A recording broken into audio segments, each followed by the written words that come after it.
Hey, welcome to my channel. My name is Ruth, and let's chat about The City and Its Uncertain Walls. This book was written in 2023 by Japanese author Haruki Murakami, but it was translated in English in 2024. This book is in the theme of magical realism, spiritualism, science fiction, fiction. All those, I think, are appropriate for this book. So, you follow a nameless character, and he lives between two worlds. One world where shadows don't exist, time seems to stop, and there's no hands on the clock in this world, and then another world where it seems like real life. So, this book is definitely a brain teaser in that sense and trying to get your bearings. So the book is divided into 3 chapters. I like how the author or publisher decided to put the page chapter numbers on the side, so it kind of looks very stylistic versus just putting the page number in the middle. So I like that little detail.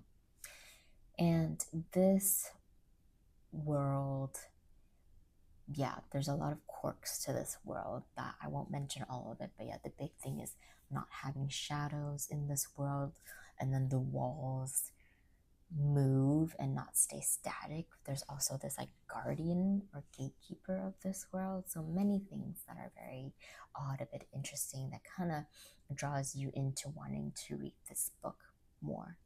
Also, psychologically, the chapters in the book are very short, so ranging anywhere between 3 to 4 pages.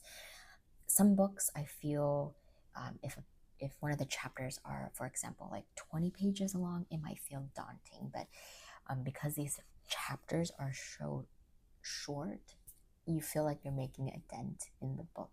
So this book is about 400 pages, so it is quite hefty, especially if you are busy and can't be reading all the time. 400 pages, it can be a lot. So some things that the book talks about, and there's some, I think, deep things too. They talk about first love, what the idea of love is, or what your life should be like. I also think that this book does a good job of really emphasizing the world of like being a librarianist, the importance of having a library and reading. I read another book called The Librarianist, and I thought this is how this book should be. So if you want to know my thoughts on The Librarianist, I'll link it up above. But I do love how the author really talks about the love of books in this, and just the idea of being a librarianist. So in this library, they kind of do certain things like old school. So some things they don't want to update. They're okay with just doing what they've always been doing. I appreciate that, but I also don't appreciate that, because you want to make your job more efficient. But this is how this town works. And this nameless character also has a character guide, Mr. Kiyoshi. He used to, I'm sorry, Mr. Kawasu. He used to be the director of the library. So here he is guiding this next person who's taking over for him. So I like that. And this world has me wondering, like, what world I want to live in. Do I want to live in a world without shadows, or do I want to live in a world with shadows? So for those of you who read it, you take how you want it. Do I have a favorite character? I didn't really have a favorite character, but it was just, to me, enjoyable reading through what this character goes through, because he's really contemplating about love and what that is. So he still thinks about things like that. So I do appreciate this book. I would give it a 3.5.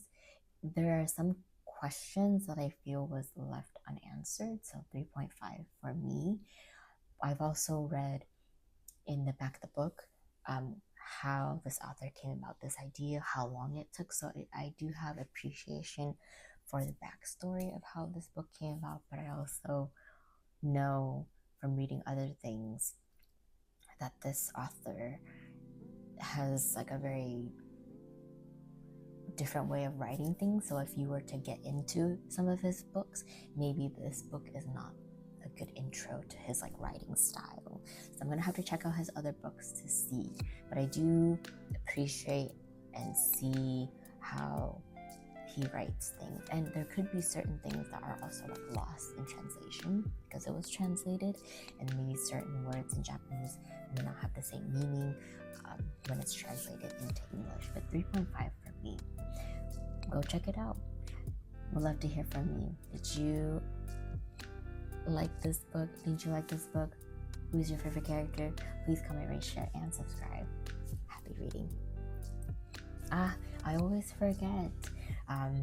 There's this book talks a lot about passage of time, and so there's one person that talks about this that reminds me of it.